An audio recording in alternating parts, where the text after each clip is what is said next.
a key piece of the process is if you know that we have requested a hearing for you and it's been some time and you're likely going to be getting a date soon, you need to make sure that you have a way to communicate with our office. It's really unfortunate to see somebody come up with a case that I can tell is probably a winner just taking a look at their file, and I can't get a hold of them.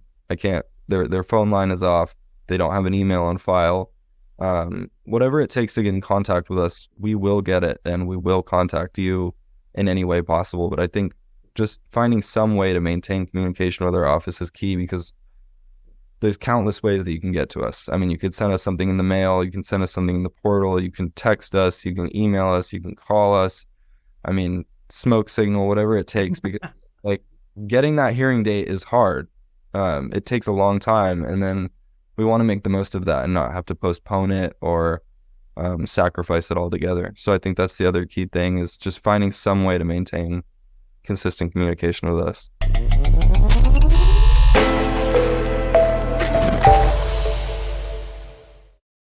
Good morning, John. How are you? I'm good. How are you doing, Pete?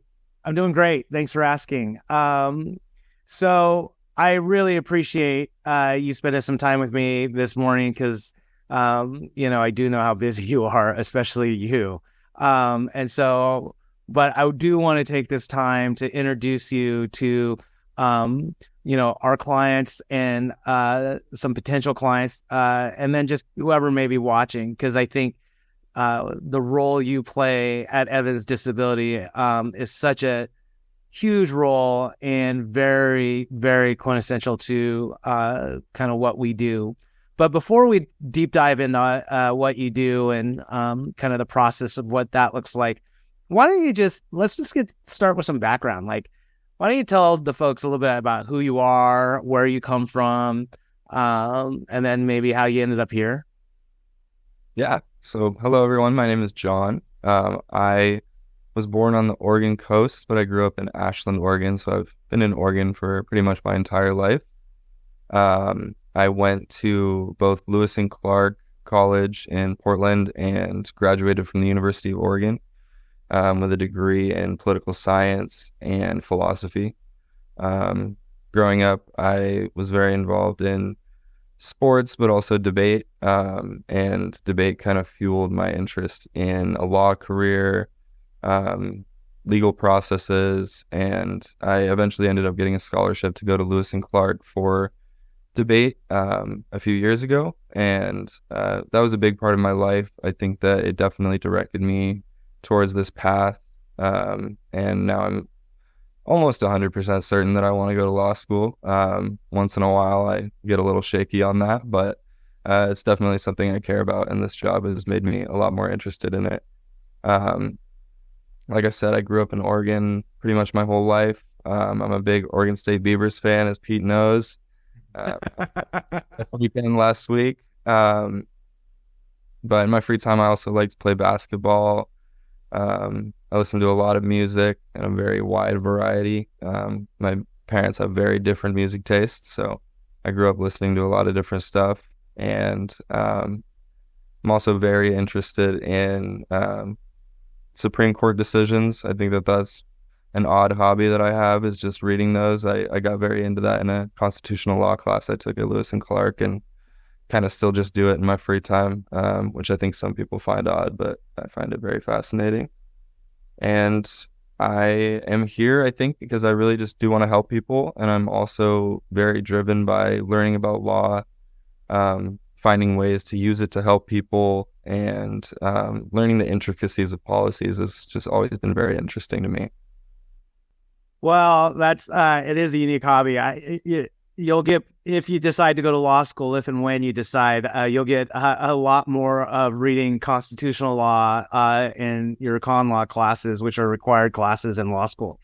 We joke around about Oregon State, and just a little bit of background. I grew up in the Pacific Northwest, but in Washington State, and my wife went to the University of Washington Law School.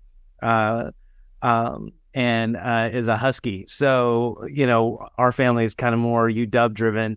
And there's a nice rivalry between the Oregon colleges and the Washington colleges that I think has gone on long before you and I were alive. So So yeah.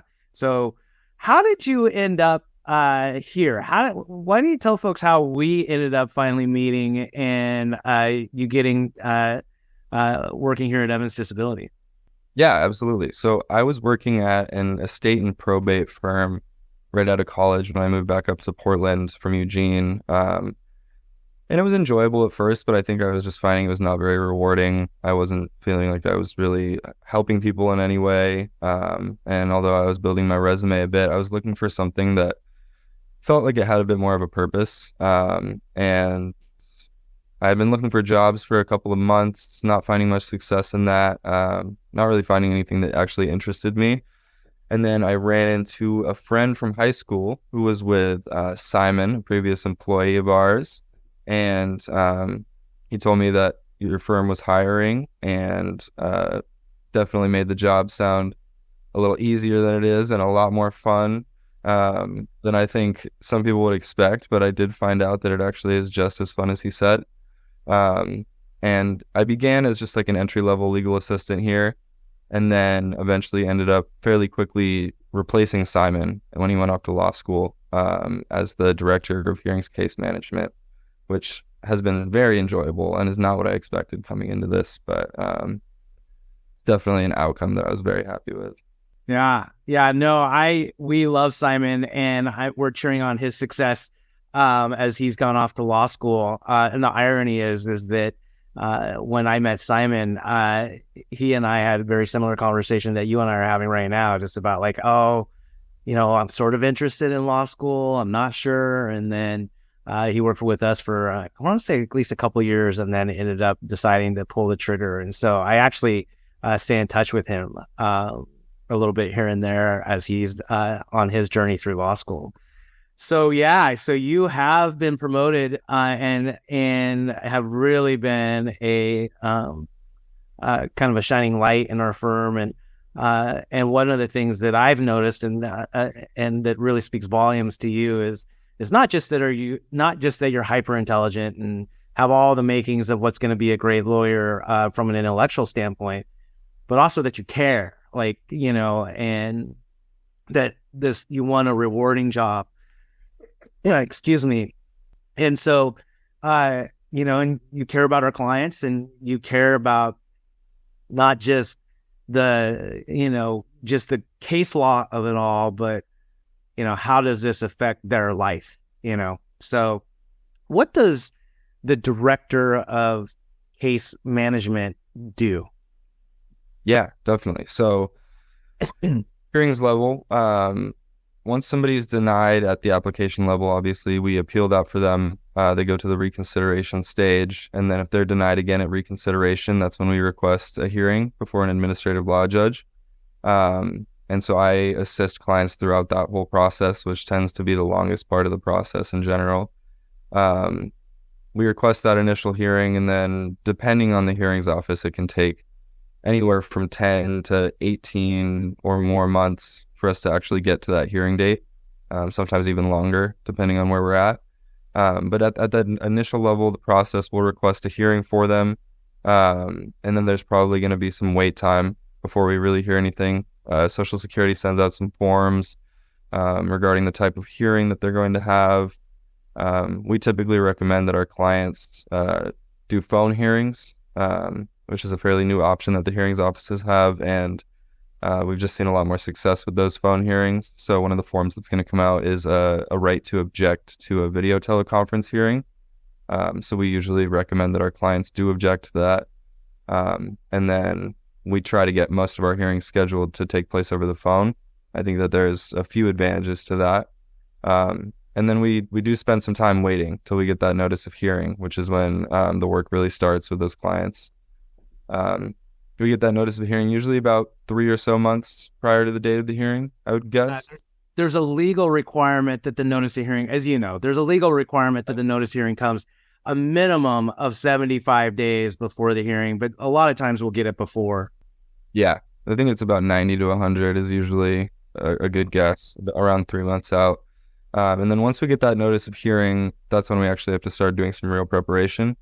And at that point, our team, usually me, will reach out to the clients and discuss their notice of hearing, the date and time, make sure that they're aware of when that's happening, where that's happening, if it does happen to be an in-person hearing, discuss the manner of appearance, if it's a phone hearing, a video hearing, and then discuss options for switching that, if that's what we want to do. And then the key part of the process that I assist the most in is updating and collecting medical records for our clients. So usually around 6 to 8 weeks out, we'll schedule an appointment over the phone or Zoom. Some people do prefer Zoom, and I totally understand that.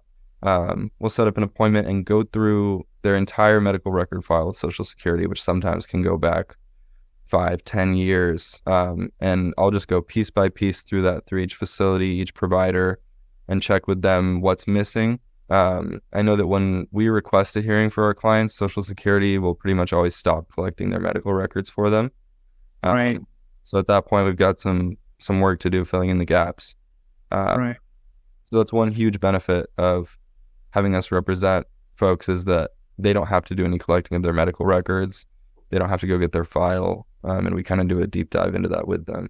Right. And why don't you tell our clients, and let's back up just a little bit. I did a whole podcast and video on why we believe phone hearings are actually better than in-person hearings.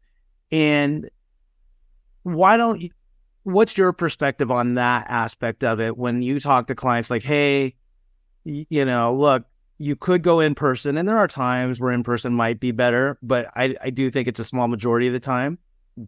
What are some things you'll tell our clients about phone hearings versus in-person hearings?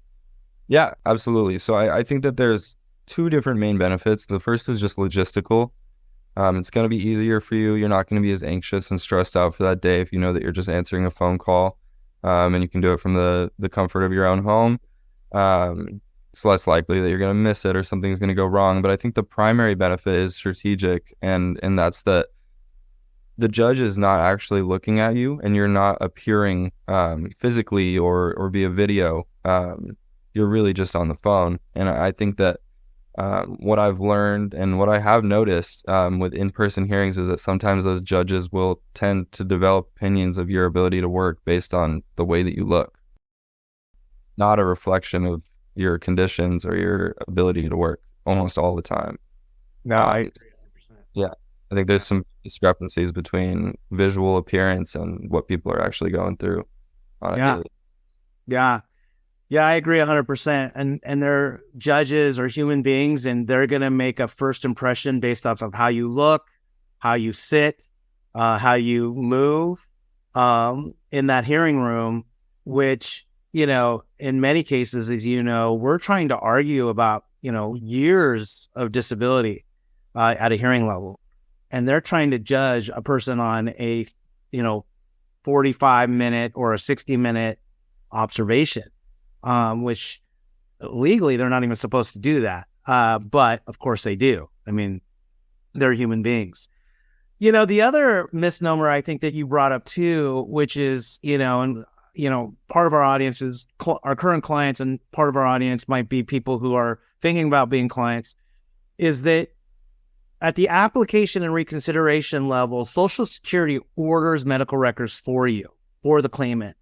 Right. But at the hearing level, they stop doing it. And as you mentioned earlier, it can be as short as 8 months, but as long as 18 to 24 months. I mean, I've seen some locations, I think Baltimore is like at 28 months of wait time, and Social Security stops ordering those. And so one of the things you talked about is like, hey, look, we have to go in and look at what Social Security stopped ordering, and now we're going to go order it and provide it. Tell me a little bit about how you even access the file. Tell our clients a little bit about how you access the file. Right, absolutely. So when we are the representative on file for a claimant with Social Security, they give us access to the electronic file that they have, which is through a system called Electronic Records Express, which I believe is only for attorneys or non-attorney representatives. So that gives us direct access to every single piece in your file, every document. We can download those to PDFs. We can open them up. We can search through them. I mean, it really just makes it so much easier for us to figure out every doctor you've been to, the dates of service for all of the medical records that we have on file. And that system makes it possible for us to very easily compile a list of, at the very least, the places that you've already been going for treatment. And then we can also figure out 3, 4, 5 years in the past if they missed something. If Social Security never collected some vital medical records from a doctor or a therapist or somebody that diagnosed you with something. I mean, that file really just gives us a starting point so that we can make sure that the file is actually complete when we get to the hearing. Right. And then there's multiple sections in that file as well, because there's stuff that's been exhibited. Means Social Security has recognized the document, they've organized it and assigned it an exhibit number, like, 1F, 2F, 3F. And then there's another section of that file that's called case docs, that are docs that haven't been exhibited. And the advantage of having an attorney represent you is we have access to both of those. Where I think if you're not represented, I think they just mail you like a CD, and you have to open up, and I think you get what's exhibited, not necessarily what's not exhibited. It's been a long time since I've seen a CD, but I believe that's how it works. And a lot of times we'll see some evidence in case docs, and we need to remind Social Security, hey, go exhibit this. It needs to be considered so the judge can see it. So yeah, let me ask you this about the process of ordering medical records, because this is something that's, I think everyone should know. From the date you order it to the date the medical record comes in, how long on average at different facilities does it take, and kind of what are you seeing around the country? Yeah, absolutely. I think that there is a big range.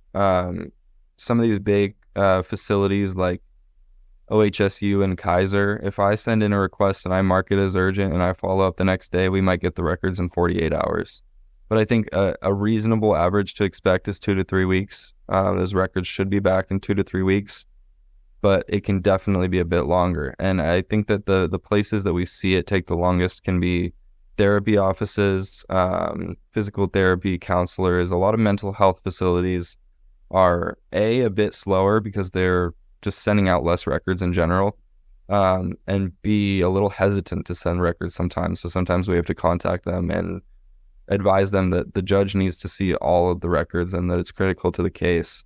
But I do think that a good general estimate is 3 weeks. 4 weeks is starting to get a bit long, and then that's when we really need to start figuring out what's going on with the medical records facility. What's the longest you've seen a request for medical records take? I've seen, a request that's been lost, which does happen. Sometimes a request will get completely lost. It can take 2.5 months with multiple follow-ups, and we eventually get them because it was lost to the facility. I think there's definitely some states that are slower than others as well. California is notoriously slow in my experience.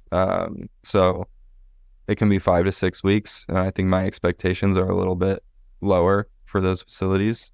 But yeah, I think that it can take up to 2 months. Right. So it's really important for not just our firm and our clients, because luckily they have you and your team to kind of go and chase these medical records down and follow up on them. But if you get a notice of hearing in the mail, and let's say, it's 75 days out or 80 days out, you need to know what's in your file ASAP. If you're not represented, look at your file and then see what's missing and understand the date range of what missing, and then order the medical records directly with the facilities that you've gone to that are missing, but know in the back of your head, like, hey, you may need to give them 3 to 6 weeks, depending on kind of where you live and the organization, but don't just let it go. Like, you need to follow up if it's like, hey, we're now 5 weeks, 6 weeks out, because one of the big quintessential pieces of your work is if they don't come in, there's a rule that says we have to inform the judge. And what's that letter called if they're not in? Right. So that's commonly referred to as the 5-day rule. And so We've got the 5-day letter. So it's 5 business days before the hearing, which is a week before the hearing. A letter needs to be written to the judge to inform them of any outstanding evidence. So if we ordered medical records from 3 different facilities and we got them back from 2, but we're still waiting on the records from Providence or Kaiser, whatever it may be, we need to send in a letter to the judge saying, we're still waiting on these records from Providence. It covers this date range. We've done this, this, and this to try to get those records, and the facility still has not released them. And that letter is critical, because if we don't submit that letter and inform the judge of the outstanding evidence, then they're not going to accept it after the hearing. More likely than not going to accept anything that's not included in that letter. Right. So if you have missing medical records and you don't at least inform the judge about them before the hearing, the judge has the option at the hearing then to say, look, you didn't follow the 5-day rule or the 5-day rule letter. And you may have a year's worth of missing medical evidence that would be crucial for the judge to make a decision, especially if there's, really overwhelming evidence in support of disability. You would then be denied because the judge didn't have that evidence, and it's well within the judge's legal right to do so. And the history of that rule, as you know, is that before the 5-day letter rule, lawyers or clients would walk in and say, like, hey, I've got a year's worth of missing medical records, and the judge would have to postpone the hearing. And then Social Security would get in a lot of trouble for having these very aged cases. So they're trying to, make the cases go faster, and make people be accountable to getting in the evidence so the judge can review that. So that's important as well. Other things too that you do, other than just ordering medical records, that I think if you could tell our audience, like when you open up that file, what are other things you're looking at other than just what's missing in the medical file? Like, and I didn't kind of throwing this out at you, but like, I know one of the things you look at is this Title II, Title 16, what's relevant, working, things like that. Maybe if you could walk people through kind of that process that goes on for you. Absolutely, yeah. So when we open up your file in ERE and take a look at it, up at the very top, it's going to have your name, your social security number, but also the claims that you have open. So there's the Title II and Title 16 claims, and obviously those are 2 very different programs functionally. So first of all, just opening that up, I'm going to take a quick look at what you've applied for. So if you have a Title II only claim, which is the Social Security Disability Insurance, we know that there's going to be a date last insured by the program on there somewhere. It might be in the future, and you might just need to demonstrate that you're currently disabled at the very minimum. But there's also plenty of clients that I speak to at the hearing level, and I take a look and I see that the date that they were last insured by Social Security Disability is in 2020 or 2016. So noting that is extremely important, because that's the date that we need to prove you became disabled on or before. Right. And then obviously also I'm looking at financial information. I'm looking at the date that you applied, the date last insured, like I said, the date that we're alleging you became disabled. And also it happens sometimes that somebody will allege in their application they became disabled 15 years ago, but the medical records in the file start 6 years ago. So there's really no winning that alleged onset date that we've got. So sometimes I'll have to say, do you know where you were getting medical treatment 15 years ago when you first started experiencing these conditions and weren't able to work any longer? So just noting little things like that most people probably would not be able to catch even if they had their file. It's all really easy to access in the Electronic Records Express, and those are all things that we're checking on every time we meet with a client. Right. And then one of the conversations we'll have with people as well is, if you allege disability 15 years ago, but you just applied 2 years ago, it's not even relevant to go back 15 years. It's not necessary because, and I don't want to get into too many financial stuff with, I'll have a podcast with Haley about that, but, they'll only pay you back so far. Like for Title 16 cases, it's the furthest they'll pay you back is to the filing date.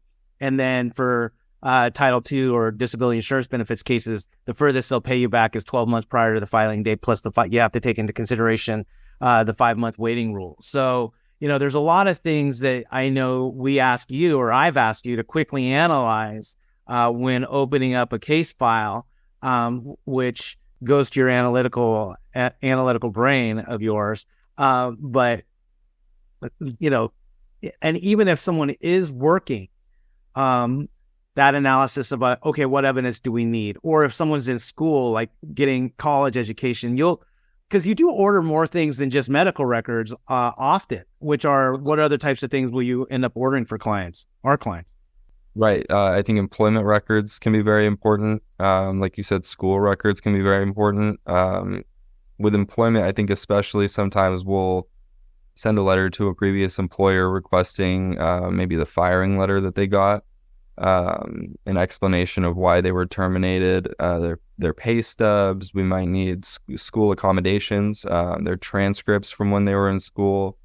Right. There's a handful of different things that are outside of the medical realm that still might be needed and could be definitely relevant for the judge to look at.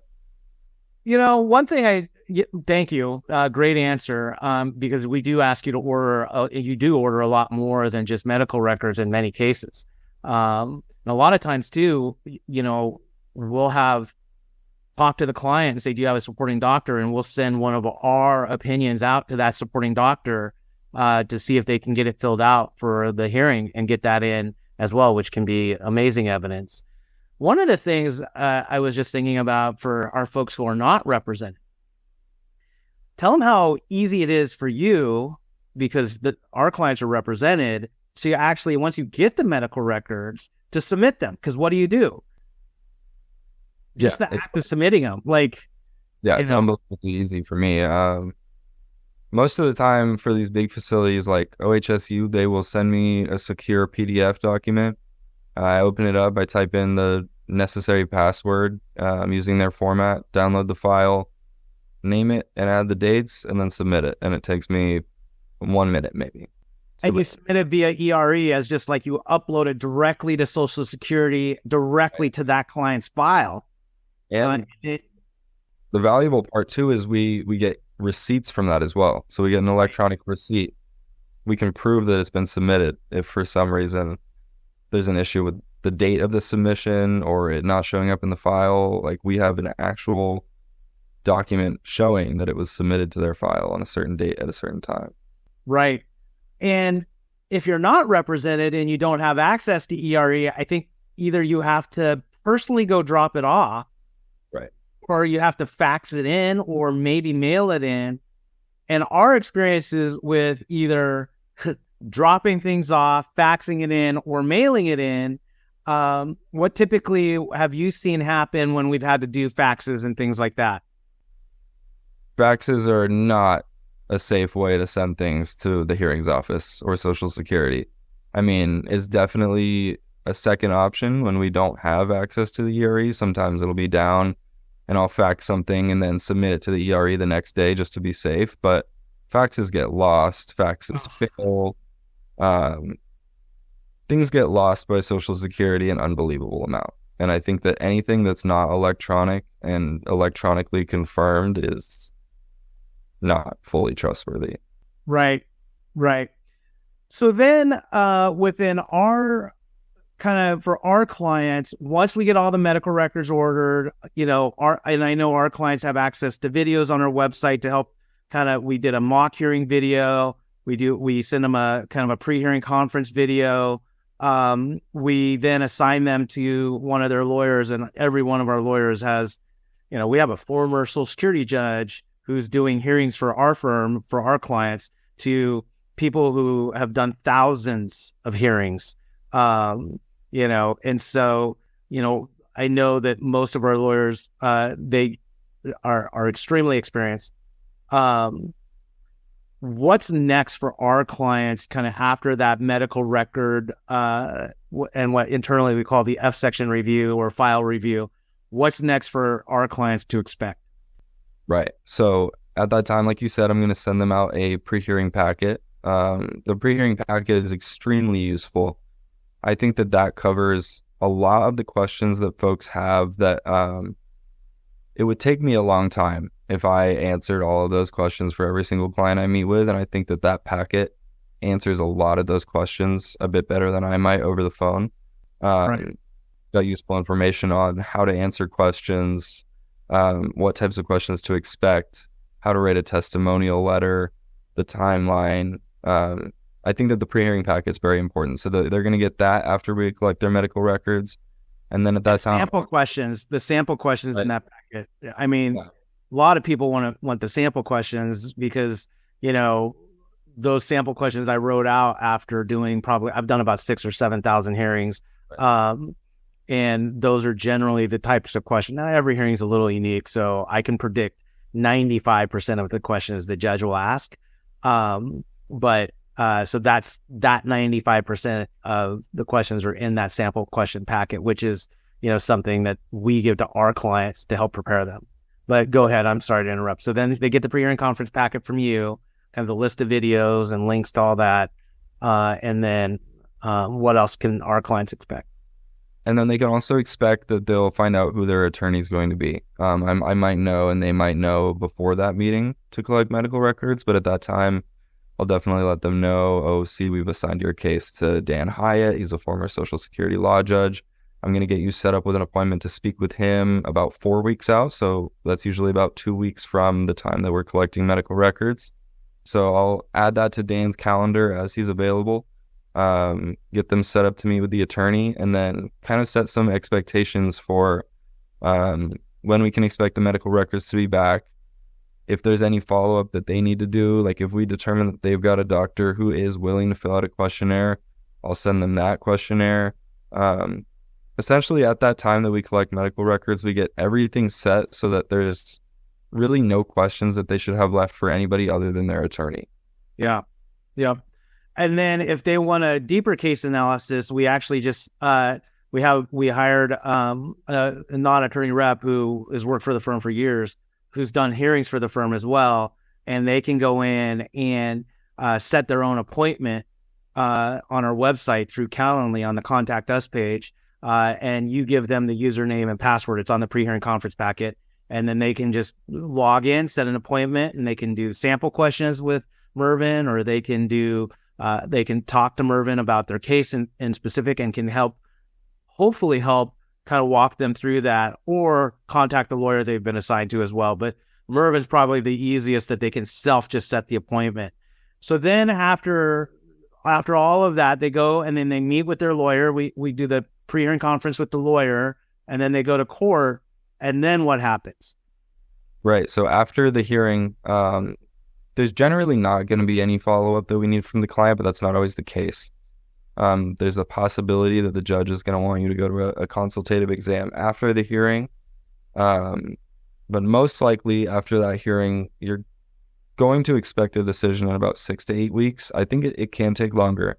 I think after 3 months, that's when we really start to try to figure out exactly what's going on. But I think for almost all of our attorneys, after the hearing, they'll call you again, walk you through how they think it went. Even if it's just a brief 10-minute conversation, they'll give you an idea of how they think the hearing went, if there's anything that you need to do. And then at that point, it is a bit more waiting. And I think the reason that it does take some time to get those decisions is really just that they're not short, and it's not just a one-page decision. The judge has got to go through all of the evidence, the testimony, and then write that all up. So it usually is a bit of a waiting period until we get that decision. And then at that point, obviously, we contact you with the next steps, whether that's the award process or a potential appeal. Right. And so it branches out after that. Sort of, if you're denied at the hearing level, we appeal all those cases to the appeals council. And if you're awarded, we, make sure to start looking for the notice of award. And then we do financial reviews in-house to make sure our clients are getting all the money that they're entitled to. And we can appeal those as well if necessary. And you're absolutely right. They're not short decisions. If it's a denial, especially if it's a denial, it's going to be 20 pages long, because the judge knows that we're going to appeal that case and potentially even take it up to the United States District Court. And we can argue appeals that the case should be remanded or won just on poorly written judicial decisions from the administrative law judge. And so and a little bit behind the scenes, which I'm not even, maybe but in large part because 22 years ago, I used to work for Social Security, or maybe now it's 23 years ago. But behind the scenes, there's actually lawyers that are assigned to the judge that draft those decisions. And so it's going back between a lawyer who wasn't in the hearing, who listens to the audio of the hearing, and their job is to write ironclad decisions that the judge approves or signs off on. Now, some judges write their own decisions, but as time goes on, most judges end up not doing that. So yeah, you're absolutely right. You've given us so much time today, and I appreciate it so much. Let me ask you this last final question. If there's one or two pieces of advice that you would give to our clients or potential clients, that are approaching a hearing, and you've given a ton of good information today. What would be kind of another nugget of information, or one thing that you say, one or two things like, hey, look, this is the thing you got to really look out for. This is the thing that the piece of advice I would give. Yeah, definitely. I've got a couple things. The first is I just cannot overemphasize enough how important it is to have medical records and consistent medical treatment. I think it's very hard for our attorneys to win a hearing where you haven't been to the doctor in 2 years. And I know that for some folks, it's not a matter of they just don't go. It's insurance issues. Healthcare is hard to get in this country, but I think as much as you can, go to your doctor, establish a doctor that you're familiar with. So when that hearing comes around, if we need a questionnaire, we need supportive evidence, it's going to be there. And I also think it's very important to just be honest with your doctor. I know that, myself included, people tend to underemphasize how much they're struggling. And I think being very honest with your doctor on a day-to-day basis is important, because that's going to be reflected in your progress notes. That's going to be looked at by the attorney. And I think that having a consistent documentation of your conditions, the way it's affecting you physically or mentally or both, that's the key to winning these hearings. And at the end of the day, if you don't have the medical evidence to demonstrate what you're alleging, then you're most likely going to be denied. Right. So I think seeking consistent medical treatment and establishing primary care, if it's at all possible, is super critical for our clients. Right. And then the second piece of advice, go ahead. No, I'm saying that's a great piece of advice. I couldn't agree more. Yeah. I think the other key thing is, and I know this is also hard for folks. I mean, getting healthcare is hard, and maintaining a phone can also be difficult. But I think a key piece of the process is, if you know that we have requested a hearing for you and it's been some time and you're likely going to be getting a date soon, you need to make sure that you have a way to communicate with our office. It's really unfortunate to see somebody come up with a case that I can tell is probably a winner, just taking a look at their file, and I can't get a hold of them. Their phone line is off. They don't have an email on file. Whatever it takes to get in contact with us, we will get it, and we will contact you in any way possible. But I think just finding some way to maintain communication with our office is key, because there's countless ways that you can get to us. I mean, you could send us something in the mail, you can send us something in the portal, you can text us, you can email us, you can call us. I mean, smoke signal, whatever it takes, because getting that hearing date is hard. It takes a long time, and then we want to make the most of that and not have to postpone it or sacrifice it altogether. So I think that's the other key thing, is just finding some way to maintain consistent communication with us.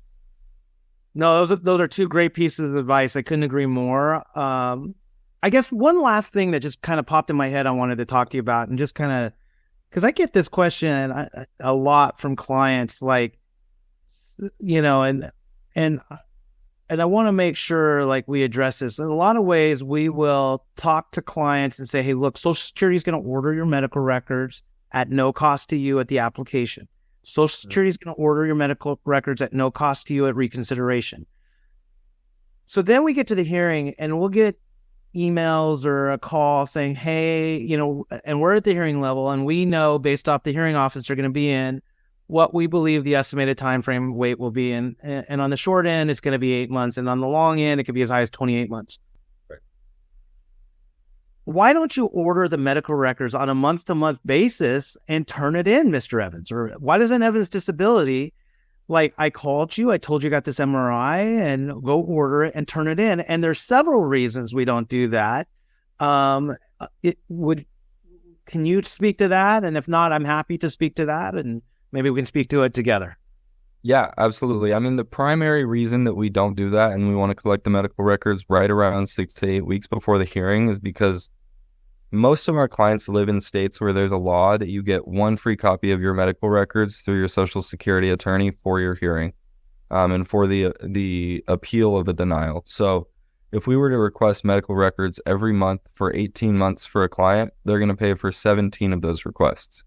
And obviously, like, we cover a bit of that cost for you. And we have a policy to try to make that as financially easy as possible, but eventually it's going to increase your out-of-pocket cost. And I think that the other reason is that if we collect all of the medical records at one time, what we're sure that the medical records we're getting is everything from the missing date range, and that we only need to follow up on one request. So if we requested 18 different times, I honestly expect that probably one of those requests is going to be lost or forgotten about. Something could likely happen because we do have a significant amount of clients at the hearing level, and keeping those medical records as condensed and efficient as possible is probably the best idea, just so that we are sure that we're not missing anything. Right. So the other thing too that I talk about is that when you request a hearing, it's like going to the DMV and getting a ticket. Yeah. And when you're sitting in the lobby at the DMV, they're saying you can fill out your forms and have them ready to go, get all your documentation together, but no one's looking at it. Right. No one's looking at it until you get to the counter. And in similar ways, even if we requested it on a month-to-month basis, get rid of the cost idea. Okay, like let's say it was free and we could track it and everything was perfect. Yeah. Which is, and to your point, it's still a struggle. Yeah. But even if we turn it in, no one's looking at it, right? We can turn it in every month, but no one at Social Security is going to look at it. Now, that's why we don't do it, right? Yeah. And so it's both hand in hand. It's like, look, the judge isn't going to look at it, and it doesn't make sense to run up these costs, to turn them in. And then chart notes or like, after office visit summaries are not the same as the medical record that the doctor wrote after you left. So those aren't the same either. So those are a couple of the big reasons we just don't do it on a month-to-month basis. And I wanted to make sure we address that because I do know we get that question sometimes. And there is an exception, and I know whoever our audience is, one of the exceptions is if you've been diagnosed with a terminal illness at the hearing level, then yes, we do say, let's go get those medical records at whatever point in the stage of your waiting period, because then, unlike the DMV, you can cut the line. And then if you've been diagnosed with a terminal illness, and there are certain, that type of case, we start banging the drums like, hey, let us cut the line. Someone needs to look at this. Someone needs to look at this. So that's an exception. Listen, I'm so grateful to have you on our team. You do an amazing job. Not only are you, bright and intelligent, but you care. And that's really, really important. I know you believe in the mission. I'm really excited to see where you go in the future. If you choose law school, I'll be your biggest fan. Selfishly, I hope you choose to stay here and work here much longer. But it's been a great pleasure to know you and to work with you. So thank you. Yeah, it's been a pleasure to work here as well. And I'm happy to be here and happy to be of service to people in some way. It's awesome. Thanks, man.